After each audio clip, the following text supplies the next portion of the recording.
Бүгін біз зерттеу жұмыстарын жасаймыз. Оған керек заттарымыз стақандар, су, сұйық май, тағам бояғыштар және таяқша керек болады.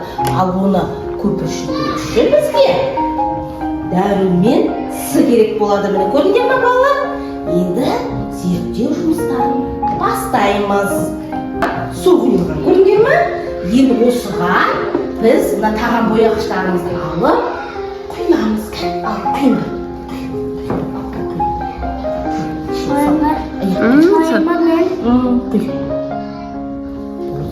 Мен де қоямын. Сен де ұста. Сен тағам бояғышын ұста да қақ.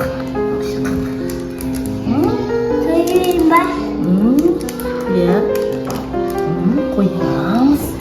Ұста. Тағам бояғышын ұста. Ал. Сық енді ішіне. Сық.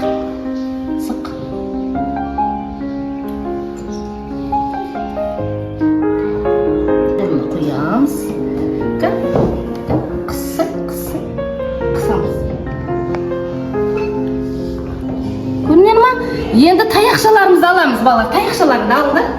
Енді қозғаймыз. Қозғаңдар ішіне. Әдемілеп қозғаңдар. Екі қолдардан балалар. Кім стақандарын? Қозғаңдар. Қозға.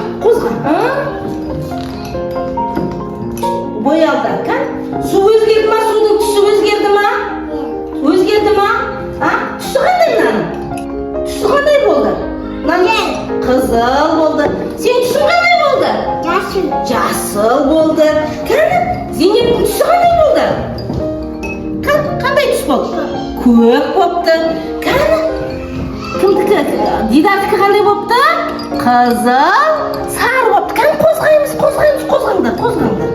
Қозғаңдар. Енді таяқшаларымыз орнына қоямыз. Таяқшаларымыз орнына қоямыз.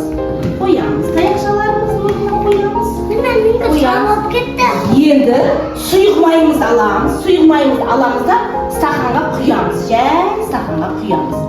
Құйыңдар. Жарайсың. Стақанға қой жай. Құямыз стақанға. Құйдық. Көрінген ма? С дәрумен аламыз. Алдына қолдан алыңдаршы. Алдына ма? Енді ішіне саламыз. Салыңдар енді. Енді қараңдар енді көпір еді. Қараңдар ән. С дәрумені еріп атыр ән. Көрінген ме? Ән. С дәрумені еріп атыр. Ән. Көрінген ме? Еңкейіп көріңдер. Еңкейіп